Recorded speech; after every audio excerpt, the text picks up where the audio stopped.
ফাৰ্ষ্টত আছে ইয়াত আলু চপ বনাই আছোঁ পোৱালিকেইটাৰ ডিমাণ্ড যে মা আলু চপ খাম বুলি তো আলু চপ বনাই আছোঁ ইয়াত কাৰীৰ কাৰণে পকোৰা বনাই থৈছোঁ এয়া কাৰী বনি আছে আপোনালোকে খায়নে এনেকৈ কাৰী বনাই কাৰী মানে দহি আৰু বেচনৰ ঘোল তাকে তৰকা মাৰি দিছোঁ আৰু বহুত লৰাব লাগে দেই নহ'লে দহিখিনি ফাটি যাব এনেকৈ চাব পাৰে মোৰ কাৰীখিনি ৰেডি হৈ গ'ল জাষ্ট পকোৰাখিনি দি দিওঁ আমাৰ তিনিজনৰ কাৰণে দুটা পকোৰা হৈ গ'ল এতিয়া মই অফ কৰি দিওঁ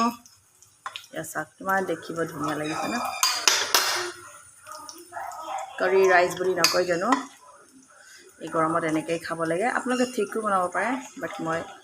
অলপমান পাতলা বনাইছোঁ অলপ দেৰি পিছত গাঢ়া হৈ যাব এইটো ইপিনে চপখিনিও ৰেডি হৈ গ'ল আজি ব্ৰেকফাষ্টত মোৰ চপ কাৰী ৰাইচ এনেকৈ খাই কোনে কোনে ভাল পায় আজিলৈ আহোঁ